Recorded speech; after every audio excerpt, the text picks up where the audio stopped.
Hello everyone, welcome back to my channel. If you're new around here, I make videos for anyone who's looking to try and improve their chess and club rating level, beginner level, any level really. I'm just documenting my chess journey as a club rated player, showing what I'm learning, showing my training methods and all that. So if that sounds interesting, please consider subscribing as it would be greatly appreciated. I believe we're about around 120 subs, was really great to see. And now in today's video, I'll be sharing a game in the Caro-Kann. It's between Denis Frolov with the white pieces and Alexander Volzhin with the black pieces.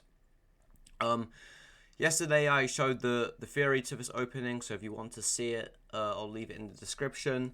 And let's just get into it. So white starts with e4, c6, d4, d5, knight f3, takes, bishop f5, knight g3, bishop f6, h4, h6, knight g to f3, knight d7, h5, bishop h7, here, take, and now queen c7, indicating that back on the castle queenside. And now Denis here continues with bishop d2, just getting the bishop out, wanting to castle. Anyway, e6 is played, castle's queenside is played, and now knight f6, knight e4, exchanging the probably most least inactive piece, clearing maybe these pawns, just getting off the board and exchanging for a more active piece. So knight e4 is played, and now castles, g3, and now we take because white is threatening bishop f4. And on bishop f4, bishop d6 would fail. So we take, and now we go bishop d6. After bishop d6, c4 is played. This is the main move. And now c5. I left this position yesterday as I was showing all the ideas behind all the previous moves and all the kind of sidelines and why they're played. Now here, white has two main continuations, either bishop c3 or d5. They're most popular anyway. White here continues d5. And now if you play this if you play the Caro-Kann on the main line, I believe you would need to know this for sure. And I believe just having a game to recall would just really help with your chess, I reckon, because if you're in a middle game position and you've got this position and you know a game from this opening, I just feel like it have great benefits to your chess. Anyway, d5 was played. Black here continues knight f6, most popular move. I want to say rook e8 could have been played. After rook e8, bishop c3, takes, bishop e5, and black scored pretty well here. It was about equal, so this is an option you could go for. You could do further research. Black did alright in these positions. But anyway, rook e8 was not played. Here, Alexander Volzhin, I hope I'm pronouncing that name right because I'm horrible with names, went knight f6, queen c2, takes, and now what was played? It was rook e8. Rook h to e8. This can't be taken for obvious reasons to queen f5. I say obvious, but I think I blundered a worse tactic than that earlier today. So rook e8 is played, and after rook e8, bishop c3 is played. Nice move, just putting the bishop on this diagonal. Bit of an annoying move, actually. If this was played against me, I'd get pretty annoyed because I can't really move this knight. This pawn's going to be taken, and I would probably try look to defend this.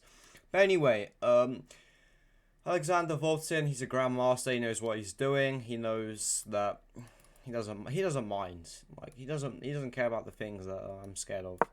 Anyway, queen d7 is played. I thought it was quite a nice move, controlling, putting a queen. So the queen's probably doing more on d7. This is kind of just staring into pawns, and can't really go many places. So queen d7, I thought it was actually quite a nice move because it controls a couple light squares, and now the queen can actually infiltrate the position.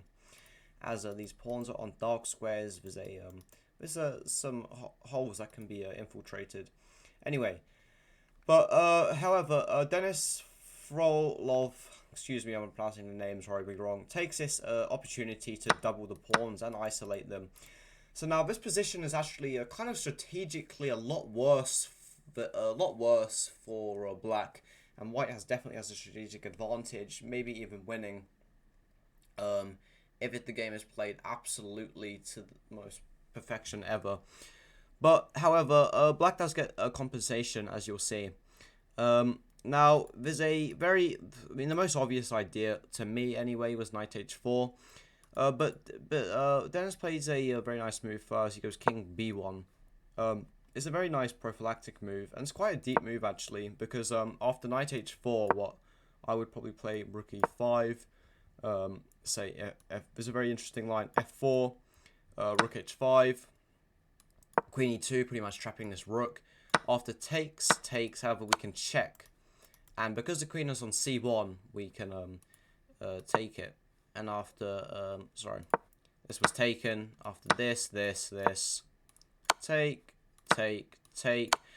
It's an interesting endgame. This pawn, white has to be very careful here, because just one wrong move could really lose the game. The king would try to run up. Black can make a pass pawn on the queen side, and this pawn's also running up. So you'd have to be very careful here with the white pieces. But I do believe this endgame, the engine says it's a bit better for white. It's +1, which pretty much means winning, but I think if I was to play it, I would definitely have struggle a lot.